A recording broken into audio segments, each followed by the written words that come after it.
3 dates will now be decisive in determining France's fate. On the 16th of June 1940, Renaud is outmaneuvered by the Council of Ministers in Bordeaux, and he resigns. As his successor, Philippe Pétain is appointed to head the French government.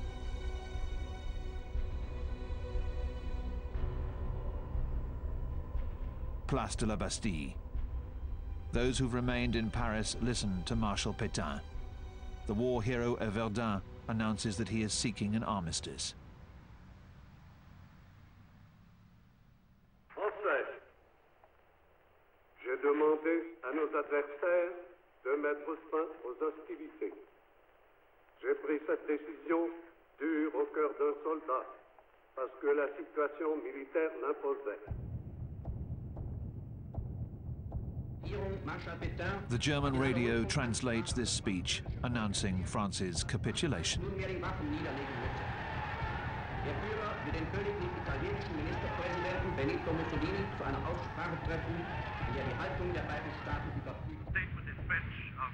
Some French people are able to pick up the BBC. General de Gaulle has arrived in London. On the 18th of June, he denounces the armistice. A few days later, he records a new speech. Nous croyons que l'honneur des Français consiste à continuer la guerre aux côtés de leurs alliés.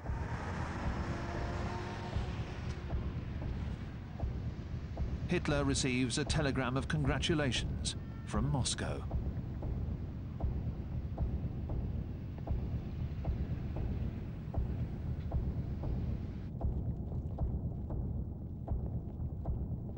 On June the 22nd, 1940, Hitler arrives in Compiègne, near Paris. The setup he has ordered is designed to humiliate the losers. He has brought the same railway car that was used for the signing of the 1918 armistice that sealed Germany's defeat. His revenge is complete.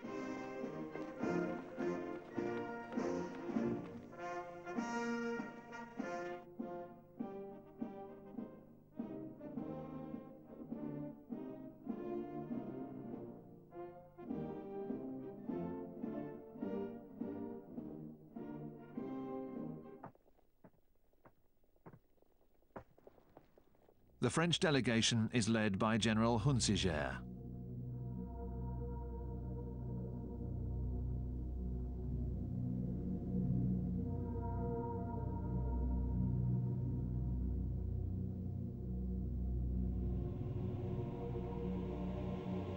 An interpreter reads out a diatribe, accusing France of declaring war without any reason. Hitler does not utter a single word. He stands up and leaves.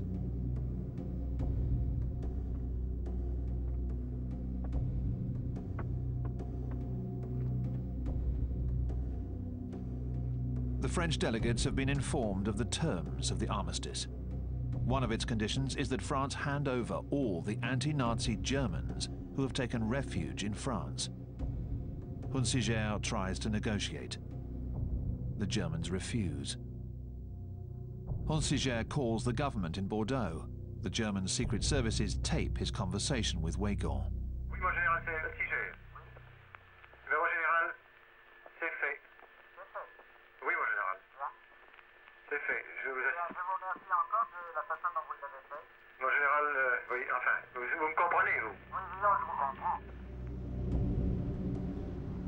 Afterwards, Hitler has the railway car taken to Berlin.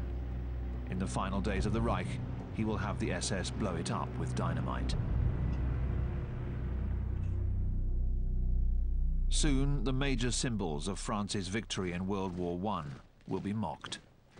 Like here in Verdun, where 500,000 French soldiers were killed, to come to this 20 years later.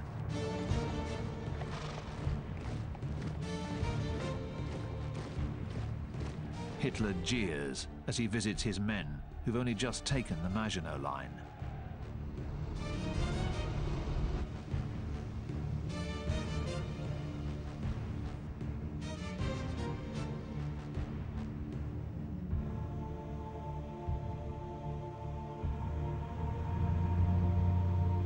He is more solemn when he enters Strasbourg and its cathedral.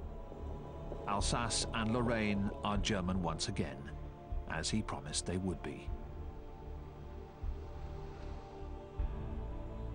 The spoils of the French campaign: 2,000 tanks, 5,000 cannon, 300,000 rifles, 4 million rounds of ammunition.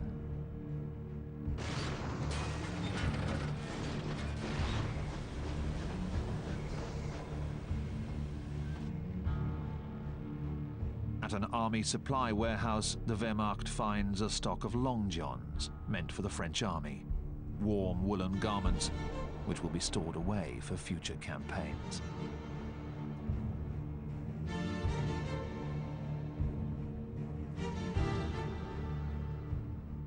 The spoils are the factories, the harbors, all the riches of France.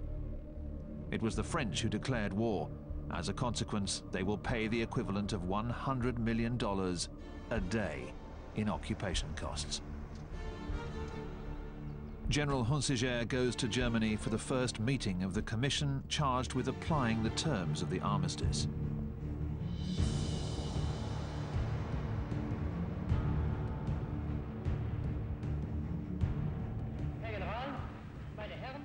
To spare troops, Hitler decides to let France retain partial sovereignty, under a government at his beck and call, and with a limited army stripped of heavy weapons, just to maintain order. The country is split in two: an occupied zone in the north and along the entire Atlantic coast, providing access to all the harbors. Italy controls the Mediterranean area and occupies a narrow ribbon along the Alps. The rest is called the Free Zone, with a new capital, Vichy.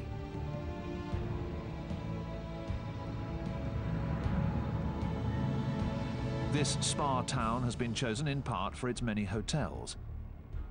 In early July, Marshal Pétain moves into them, along with the government ministries. The atmosphere everywhere is abysmal.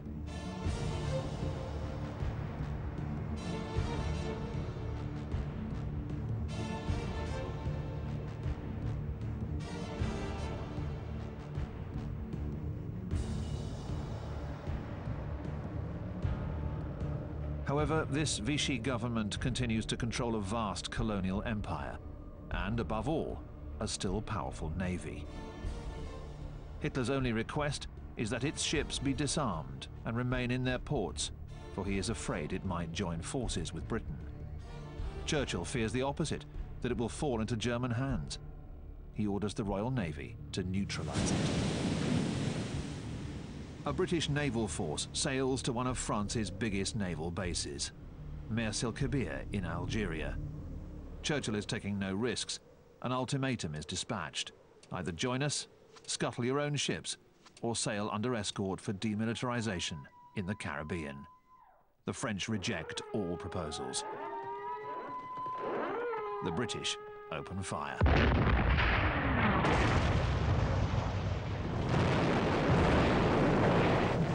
Two French battleships are heavily damaged, and one, the Britannia, is sunk. 1,297 French sailors are killed. Seeking to show his people, the world, and above all the United States, how determined he is, Churchill strikes out at his former ally, whose fleet could have helped the Germans land on British shores. 2 days after the attack, the Vichy government breaks off diplomatic relations with Britain.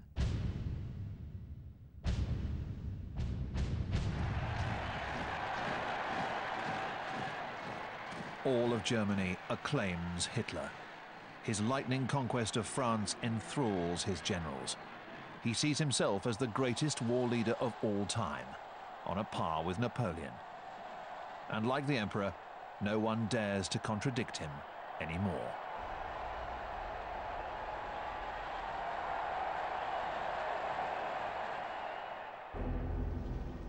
The Germans occupy the Channel Islands, Jersey and Guernsey, stepping stones towards the invasion of Great Britain.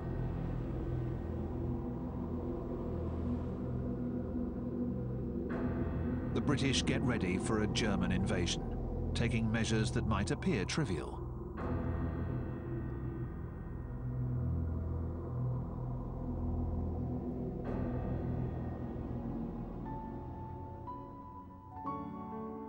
Another urgent measure is to send the children away to the countryside for safety. Always a painful moment.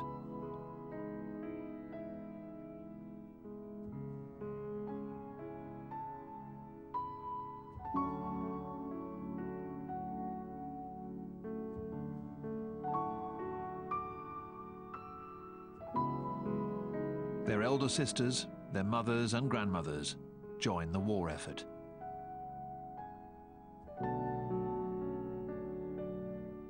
Every woman must defend her home against the fearsome German paratroopers.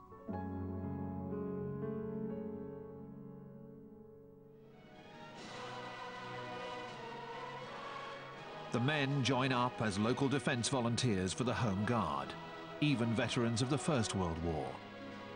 The willing and able are mobilized while the army rescued at Dunkirk reforms. America supplies rifles, machine guns, and anti-aircraft cannons, and everyone perfects their skills.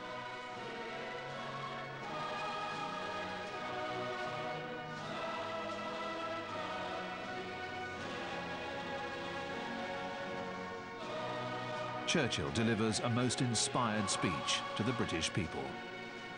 The battle of Britain is about to begin. Let us therefore brace ourselves to our duty. So bear ourselves that if the British Empire and its Commonwealth last for 1,000 years, men will still say, this was their finest hour.